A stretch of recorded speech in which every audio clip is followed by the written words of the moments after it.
After a long and gloomy Pacific Northwest winter, the colorful Fremont Solstice Parade, a symbolic shaking off the rainy days and greeting the summer, is one of the most beloved traditions in Seattle. The parade is basically eccentricity, like being just out there and doing the things that you wouldn't normally do.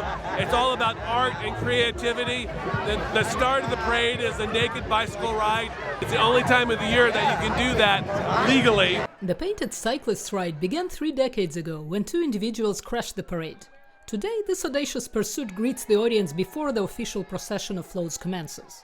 Filmmaker Mark Chandler is a member of Flying Spaghetti Monster team.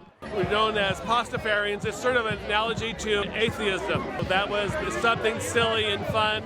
It's basically a flying bowl of spaghetti with eyes and meatballs. We say the blessing, I bless you in the name of the pasta, the sauce, and the holy meatball, ramen.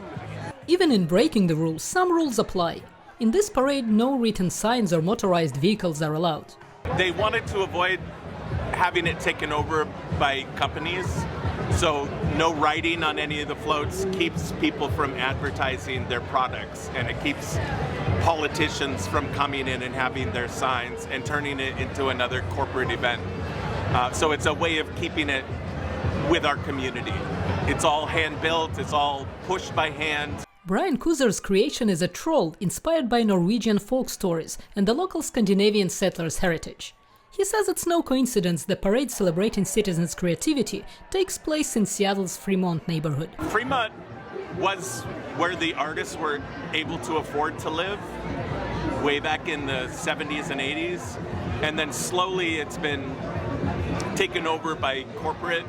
The solstice marks the longest period of sunlight of the year, but it was a typical cloudy day. Something I learned is that June is always iffy in Seattle. Nessa Rogers came to see the parade for the first time since she moved to Seattle 30 years ago. I've never seen so many really creative floats. I do makeup, so I was thinking about maybe volunteering to help paint the naked bicyclists. In many cultures, summer solstice celebrations involve reconnecting with nature.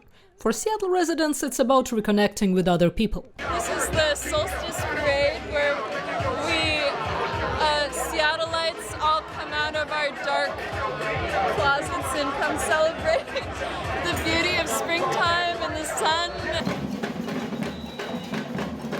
The Solstice Parade kicks off a party that lasts throughout the weekend. Natasha Mozgovaya, VOANews, Seattle, Washington.